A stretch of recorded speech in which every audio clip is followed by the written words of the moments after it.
Manx Radio's Update with Beth Espy.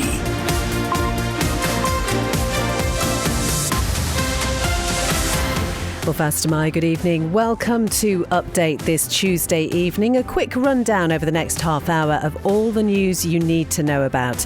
Coming up, what is happening with Manx Telecom? The company is reportedly in takeover talks with Jersey Telecom's parent company. We'll bring you the very latest in a few minutes. We'll also hear about the plans which are apparently advancing for a new multi-storey car park at Parade Street in Douglas. And the DOI responds, although not directly to us, to the road closures on the mountain concerns which are raised by the Northern Chamber of Commerce. We heard about those on the programme yesterday. All that plus the latest weather, and we'll keep an eye on traffic and travel as well before 5:30. Let's start, though, as usual, with a roundup of today's main news headlines with Lewis Foster. Fastamai. The Treasury Minister is proposing potential reforms to the state pension. We cannot push this problem further down the road for future administrations to deal with. Alex Owenson is in Tynwald calling for a national conversation on how to preserve the Manx National Insurance Fund following warnings it could be exhausted by 2047. One proposal involves scrapping the triple lock. It's understood Manx Telecom is accepting bids for a potential takeover, with JT Group, the parent company of Jersey Telecom, currently in negotiations with the Manx provider. The impact of the buyout on consumer costs and potential job losses remains unclear. The Department of Education, Sport and Culture says it would need to allocate an additional £214,000 to cover the recent rise in university fees through student grants. Last year, the department awarded grants to 958 students, costing £9.2 million. Minister Daphne Kane was asked if her department would have the budget to increase them. We are factoring it into our discussions now, in the budget discussions, and I don't see that that's going to be an issue. And people coming to the Isle of Man on direct flights from outside the UK now have to have their passports scanned on arrival. Customs and Immigration have introduced the measures to make sure everyone arriving has the right to do so. In the latest international news, a minister has told the thousands of farmers marching through central London against changes to agricultural inheritance tax they're wrong. UK Environment Secretary Steve Reid says only a minority of farms will be affected by the new rules. 13,000 farmers attended the demonstration, calling for a U-turn. Russian officials say Ukraine launched 6 US-supplied long-range missiles into the Bryansk region. 5 were intercepted, but 1 hit a military facility. And severe icy conditions have caused disruption in parts of the UK today. More than 200 schools have been closed, including 140 in Wales. Those are the headlines. I'll be back with the news at 6 o'clock. Thanks very much indeed, Lewis. Now the weather brought to you by Manx Glass and Glazing. And first of all, we've got another yellow weather warning. This is for hail, sleet and icy patches. It comes into force at 9 p.m. this evening and will be until 10 tomorrow. There will be occasional hail or sleet showers, snow over the hills. That will develop early tonight, possibly around 1 to 3 centimetres of accumulation. But do be careful if you're driving out over those higher routes. Dry at first then this evening. Moderate or fresh northerly winds, those occasional sleet or hail showers overnight, so the risk of the icy patches. Temperatures down to 2 Celsius in some places. Some sunshine tomorrow, but also a few wintry showers, mainly fresh north-northwest winds, and top temperatures tomorrow will be around 6. And again, a pretty similar picture on Thursday. Again, the risk of a few wintry showers and light winds. Temperatures again around 6 during the day. Sunset this evening was at 4:10. Sunrise tomorrow morning will be at 7:56. Manx Glass and Glazing can supply and install single, double and triple glazing. Call 674 573 or visit the showroom on the Snugborough Trading Estate. SMS Trading have moved to 3 St Paul's Square, Ramsey. For flat pack to fully built, new or second-hand furniture, SMS Trading offer all-island delivery and man-in-a-van service. Call 315151 or find SMS Trading on Facebook. See the island like you've never seen it before on an incredible chauffeur-driven trike tour. A unique way to make memories that will last a lifetime. Gift vouchers available too. See iomtriketours.com for details and booking. A great night's sleep got even better with Zed's Bedding Store. From quality Beldorm bed linen and mattress protectors, fleece and woven throws to luxury duvets from the fine bedding company. Zed's Bedding Ramsey, next to Isle of Man Bank. If you run a small business or just need more room in the back, Philshaw Vehicles has the perfect van or light commercial for all your needs and can sort out any finance. Based in the Tremode estate, view philshawvehicles.im or call 49 51 49. You're listening to Update here on Manx Radio FM. It's just gone 5:05. So we're going to bring you more first on the story we broke on Manx Radio at lunchtime. And this is about Manx Telecom accepting bids for a potential takeover with JT Group. That's the parent company of Jersey Telecom, currently in negotiations with the Manx provider. We should say at this point we have approached government, Jersey Telecom and Manx Telecom for comment. MT and the government have declined to comment, but Jersey Telecom has told us that there are discussions taking place. Well, John Moss is with me now. John, just give us a breakdown on what this means and first of all, really, how we got here. Well, it's just underline one point. Everybody out there probably has a mobile phone. I mean, very few people won't have mobile phones, so it's important to them. And it's important to people as well. Those mobile phones keep working, and as long as the MT name is around, they'll be happy, I suppose, and their phones work. The question is, are they that interested in what's happening behind the scenes in investment? Because MT is a very useful investment. Where did they come from? Well, in 1985, the Manx government announced it would award a 20-year licence to operate a telephone system in a tender process. British Telecom created a Manx-registered subsidiary, Manx Telecom, believing a company with a local name would stand a better chance than Cable and Wireless. Do you remember them in those days? They were competing with them. Well, they guessed right. They won the tender, started operating in January 1987. They've attracted the attention of investment companies through the years. Telefonica, there's a name of the past. Telefonica sold it to HG Capital. They acquired a majority stake and valued the business at $158 million. In 2019, private equity investor Basalt Investment Partners acquired them for $255 million. You see how the price is going up. This concerns some in the Manx government, as indeed this move is concerning some others. Howard Quayle, of course, was Chief Minister at the time. The sale of Manx Telecom to Basalt Infrastructure Partners will be finalised on the 9th of May 2019. Representatives of the Isle of Man government will be meeting with Basalt Infrastructure Partners after this date to discuss their plans, including their planned capital investments, and to better understand any other long-term aspirations. As I've said before, the importance of the telecommunications in the Isle of Man economy is critical to its success. High-quality telecommunications are a must for both our residents and businesses alike. What we've heard in the news, the Isle of Man government apparently was offered the opportunity to buy the telecoms provider, but declined. A spokesperson said it would be inappropriate to provide a specific comment on any individual business, etc., etc. And we've also had a comment from Laurie Hooper. I'm not sure, he says, it's sensible to allow our major telecoms provider to be owned by a foreign government. Why would the Isle of Man not be interested in purchasing a profitable entity that provides critical national infrastructure? Well, I think probably the word is cost. 255 in 2019. What's it now? About 300 million. The government at this very moment in Tynwald are talking about National Insurance Fund running out. Lack of money. Have they got enough money, even if they wanted to buy Manx Telecom? A name in the past, incidentally, which a lot of people will know because he still lives here, is Chris Hall. He was with BT Europe when he was offered the chance to come across and advise Manx Telecom on some of the new technology that was about. And in fact, Beth, you were with the company at that stage, so you know this period pretty well. And you know Chris Hall pretty well. He said he was a classic person, one of those who thought the Isle of Man was the Isle of Wight when he headed up here.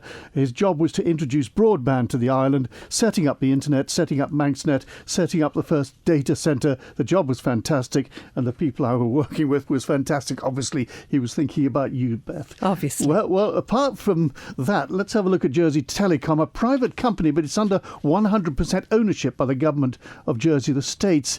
And so one of our major telecom providers could be clambering into bed with the Jersey government, the States. And now Jersey Telecom in 2018 became the first telecoms provider globally to complete a socially inclusive project to connect fibre optic broadband directly to the homes and businesses of every customer in Jersey. And that pushed the island to the top of the worldwide internet charts for broadband speeds in 2021. Now, if Manx Telecom gets taken over by JT, can we expect some of that?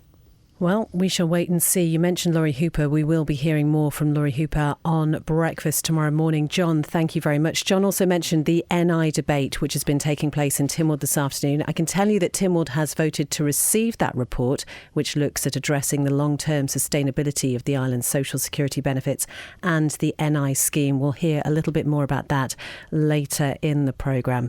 It's just gone 5:10. Well, something else we've had an update on today are the plans to redevelop the Parade Street site in Douglas. The Manx Development Corporation wants to build a multi-storey car park there and hopes to have the application lodged next year.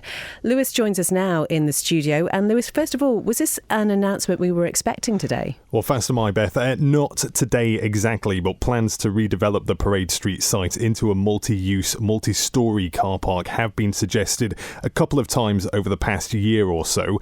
It's the Manx Development Corporation, as you mentioned, which is behind the plans. This is the arm's length company whose sole shareholder is the Isle of Man Treasury, and it's also the company behind the Westmoreland Road development. Its managing director, Dane Harrop, says following a pause of works to reassess the final scope, the MDC have now re-engaged its design team with a view to lodging a planning application for the Parade Street car park site in the first half of 2025. Lewis, would you just remind us where Parade Street actually is? Yeah, sure. So this is the site adjacent to the Millennium Bridge and next to the Steam Packet Company offices. It's managed by the Department of Infrastructure, and you might remember recently it was used as a border control point during the COVID pandemic. The proposal to redevelop this site falls under the wider regeneration plans for Lower Douglas and follows the 2014 Tynwald approved master plan for the area. That includes North and South Quay, as well as the Middlemarch, Lord Street and Parade Street sites. So do we know what this site will look like if these plans go ahead? Yeah, alongside this announcement today, we received an artist's impression of what the car park might look like. There seems to be a lot of glass and greenery. It looks modern, put it that way, and hard to tell, but it seems to be relatively tall. You're talking maybe 7 or 8 stories, but that is literally my guesswork based on this image alone. It's a work in progress, of course, so any actual details are yet to be announced. Well, we'll hold you to those predictions there, Lewis. Please but there have naturally been quite a few comments when we published this article on the Manx Radio Facebook page. What are people saying? Well, the majority so far critical of the design. The asymmetrical sort of diagonal frame has been compared by one person to a Jawa sand crawler, if you're familiar with Star Wars, which I know you are. Others are saying there are other projects which should take precedent. The bus station, for example, on Lord Street, whilst others have the standard sort of pessimistic take of, I'll believe it when I see it. There's got to be a Yoda joke there somewhere. But what happens next then? Well, as Mr. Harrop said, the aim is to have the planning application submitted within the next 7 months or so, and MDC says further details of the proposals will be shared at the appropriate time. Lewis, thank you very much indeed. And if you'd like to have your say, do go over to the Manx Radio Facebook page and find that news story there. 5:13. You're listening to the Isle of Man's quintessential daily news and current affairs roundup. Update on Manx Radio. Now, the Department of Infrastructure is defending its decision to close a section of the mountain road throughout December. We talked a little bit about this on the programme yesterday. It comes after the Northern Chamber of Commerce sent a letter to the DOI. Amy Griffiths is with me. Remind us first, Amy, what the Northern Chamber of Commerce has said. Well, the Chair, Keith Dalrymple, wrote an open letter to Infrastructure Minister Tim Crookall earlier this week. He's calling for the closures to be postponed until the new year, when they would have a less detrimental impact on the financial and mental well-being of local businesses. Mr Dalrymple's warned the closures could harm retailers who rely heavily on pre-Christmas trade and has accused the department of failing to consider the big picture and the consequences for individuals and their livelihoods. Now, we should say at this point, we did, of course, contact the DOI for a response to those comments. We did that as soon as we saw the letter yesterday. We haven't yet had a reply to our request, but Amy, there is a lengthy post that has since been shared on DOI's Facebook page. That's right. It's laid out a timetable of the planned closures and explained why they've chosen those times. In particular, it says it's worked hard to reduce the impact on the general public. The department says by carrying out the surveying work next month outside of commuting hours, it means most people travelling to and from the north of the island for work won't be affected.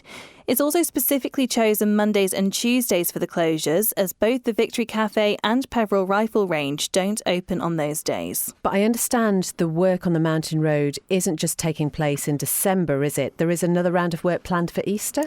There is, and this one will be the big one. The DOI will be resurfacing the area between Ramsey and the Cregnabar. It means that for 4 weeks, the road will be completely closed 24/7 between the Cregnabar and the Bungalow from Monday the 31st of March 2025 until at least Saturday the 25th of April. It will also be completely closed from Ramsey to the Bungalow between the 14th and the 17th of April, and then again from the 22nd of April to the 25th. The department admitted that while the best time of year to resurface a road would be in the height of summer, the TT races and the Manx Grand Prix take priority. It adds newly resurfaced roads need to be run in before they're raced on, meaning the months between May and August are unavailable. While it would be possible to wait until next autumn, the DOI has decided it's better to make the improvements as soon as possible. And if you want more information about the planned closure of the mountain road, we've broken down all the key dates on our website, manxradio.com. Amy, thank you. Manx Radio Travel, driven by Quayside Tyres and Service Centre. Well, I'm pleased to say there are no details of any issues on the police pages this evening. The main thing to look out for later is going to be that yellow weather warning. That is for hail, sleet and icy patches. It comes into force from 9 p.m. and will be there until 10 a.m. tomorrow. So just do take care, especially if you're out on some of the higher ground. All looking okay down at the airport. And the latest from the steam packet, the Manxman is due back in Douglas at 6:45, heading out for Heysham again at 7:45. Ask how you can spread the cost interest-free at Quayside. It's 16 minutes past 5. Well, in the past few minutes, Tynwald has voted to receive a report which looks at how to preserve the Manx National Insurance Fund. This follows a warning, as we've heard, from the Treasury Minister, Dr Alex Allinson, in the court this afternoon, that politicians cannot continue to push the problem further down the road. And the latest report shows the funds being completely exhausted by 2047-48 if nothing further is done. This issue can no longer be ignored. In the financial year 2024-25, Treasury have forecast the deficit in the NI scheme of £8.3 million. The deficit is also forecast for 25-26 and subsequent years. The actuarial reviews have also forecast that the point at which the projected value of the fund peaks has moved forward from 2039 to 2027. If we do not start to implement changes now, inevitably the rates of national insurance would need to rise significantly to balance income and expenditure. That's the Treasury Minister, Dr Alex Allinson, speaking during this debate a short time ago. Well, Treasury is proposing potential reforms to the state pension to address long-term sustainability issues within the social security scheme, with 4 options being considered. One proposal involves scrapping the triple lock system. That's the one that ensures pension increases annually by the highest of 2.5% earnings growth or inflation. Alternatives include linking pensions solely to inflation or adding a percentage increase on top of inflation, with those options ranging from 1 to 2%. Much more about that to come on Manx Radio. But something else that was discussed in Tynwald today is the fact that government has built no new social housing in the past 3 years. That's essentially from the beginning of this current administration. Department of Infrastructure Minister Tim Crookall told members of the court today that there are a number of replacement programmes ongoing, but no new developments. For clarity, local authority housing schemes includes the refurbishment and general maintenance of, as well as the creation of, public sector homes. The following schemes were proposed and approved in the last 3 years. Coronation Terrace and Jubilee Terrace in Douglas saw the replacement of doors and windows. No additional public sector homes were created. Minor capital housing works for Douglas City Council to bring void properties up to standard for new tenants. No additional public sector homes were created. In the last 3 years, the following local authority housing schemes have been proposed and are awaiting final approval. Douglas City Council's refurbishment of 70 void properties. No additional public sector homes will be created. The redevelopment of Marashan Crescent Flats in Port Erin. Again, no additional public sector homes will be created.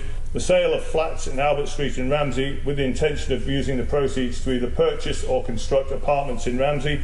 The number of additional public sector homes that this has the potential to create will be determined once the sale is completed. mobility scooter parking and external improvements to Kerra glass sheltered housing accommodation. Obviously, no additional public sector homes have been created.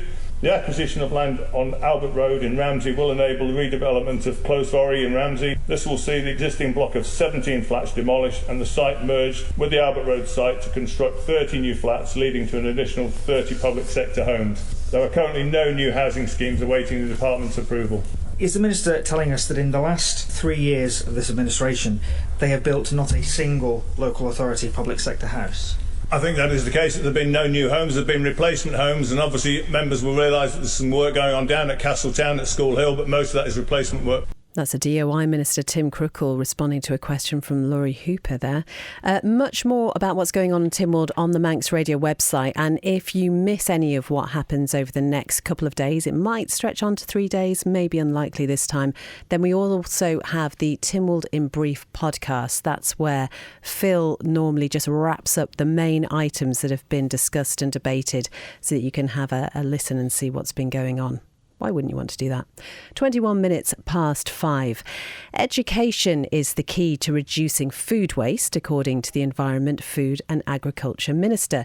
Now, it's thought around a third of food globally is binned. And although the figures for the island aren't known, Claire Barber says she wants to properly understand the issue of food waste. We don't have an exact figure for food waste. I mean, one of the things I always think is interesting is food prices have gone up quite significantly, but the price to the farmer has not followed comparatively.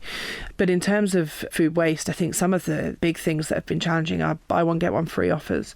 So your inbuilt psyche says to you, well, if I'm buying one, I might as well take the one free.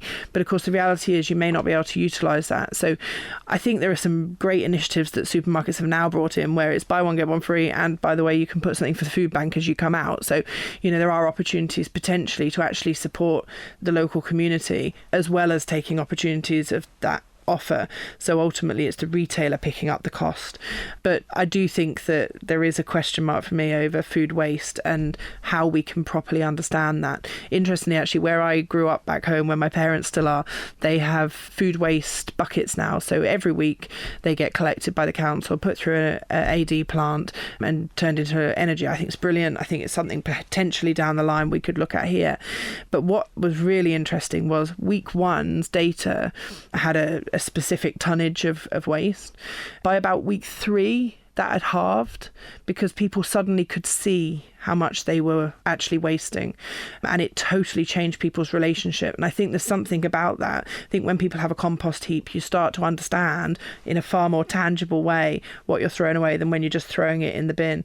And I think certainly the reduced bin collections in Douglas have forced people to have some of those conversations about what we are and what we aren't throwing away. So as much as it drives my kids mad, I will still continue to just cut the end off something and use the rest of it because it's only that little bit that's bad. Good advice there from the Environment Minister, Claire Barber. You can listen back to that full interview on the Agenda podcast at manxradio.com. Now, in the past few minutes, we've been told the Chief Minister's written to Manx Care and the British Medical Association calling for dialogue and reform rather than strike action.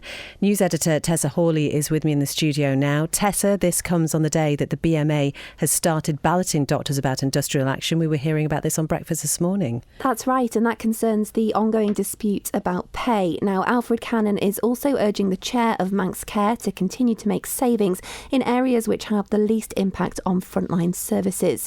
And his appeal comes in light of previous requests for his intervention, highlighting the critical need for collaboration in addressing the financial challenges which are facing the healthcare system. So what has the Chief Minister said to the BMA? So in his letter, he refers to the current financial difficulties facing not just Manx Care but all of government, saying given the well-publicised financial position of Manx Care in relation to its budget, a further substantial increase to headline pay is not financially sustainable without securing offsetting savings from elsewhere to meet this. He adds he's not against hospital consultants receiving an appropriate reward for their skills and endeavours, but it's recently come to public attention that there is a very considerable disparity in the levels of remuneration against the medical professional group. And we know Mr Cannon's also emphasised the importance of BMA members engaging in meaningful job planning and adhering to their contracted obligations as well. That's right. And Mr Cannon says the recent revelation in an answer to a Tynwald question about pay disparity within the professional group, and that showed annual rewards topping over £400,000 for the 20 highest paid doctors in Manx Care, adds complexity to the situation. And he adds the current system of remuneration is clearly not financially sustainable without reform. So he says the health body must engage in meaningful discussions with the BMA, adding he hopes constructive dialogue can lead to a pay system that serves everyone's needs, and he will be encouraging this dialogue. Thank you very much indeed, Tessa Hawley, with that news that's broken in the past few minutes. You'll be able to find out more shortly at manxradio.com. 5:25. Let's join Darren Timpson now for the latest sports news. Good evening. Starting with cycling, Olympic gold medalist Peter Kennack is one of 3 people announced as Astana Kazakhstan's new sporting directors. The former world champion has decided to make the switch to Mark Cavendish's former team from Trinity Racing for the new season. Kazakhstan helped Cavendish claim his record-breaking 35th stage victory at the Tour de France in July, and Kennack will join the side along with Belgian Lorenzo Lepage and Italian Dario Cataldo. The former European champion was part of the dominant Sky team between 2010 and 2017 and retired from cycling 2 years later. On to football, and the Isle of Man FA has announced it's partnering with Football Mental Health Alliance. The island county has made the announcement on International Men's Day as the FMHA aims to battle the stigma around men's mental health. The FMHA is a collection of clubs and county FAs in the UK to help educate and give support to the footballing community. 4,000 men and boys are part of the island's footballing community as players, coaches, referees and volunteers. The organisation looks to give a wide variety of resources to everyone and not just those who struggle with mental health issues. To access the support, visit vault.fmha.com. And finally, Dave O. Johnson and Lee Hardy Racing will return to the TT in 2025. The team has renewed their deal with manufacturer Kawasaki and will compete at the Northwest 500 and TT next year. Darren, thank you very much indeed. That is all from Update this evening. Do stay tuned to Manx Radio, though. Lots more to come tonight. Next at 5:30, it's Countryside with Simon Clark and Kiri Kermode. Then at 9, it's John Barker with The Folk Show. And Rianne will wind you down from 10 with After Hours. Remember, you can find out much more about all tonight's top stories at manxradio.com. And if you're on a story overload and you want some good news, we've also got the good news section there as well. Ben will be back with breakfast from 6 and we'll be here for you with Update from 5 p.m. tomorrow. Have a great evening.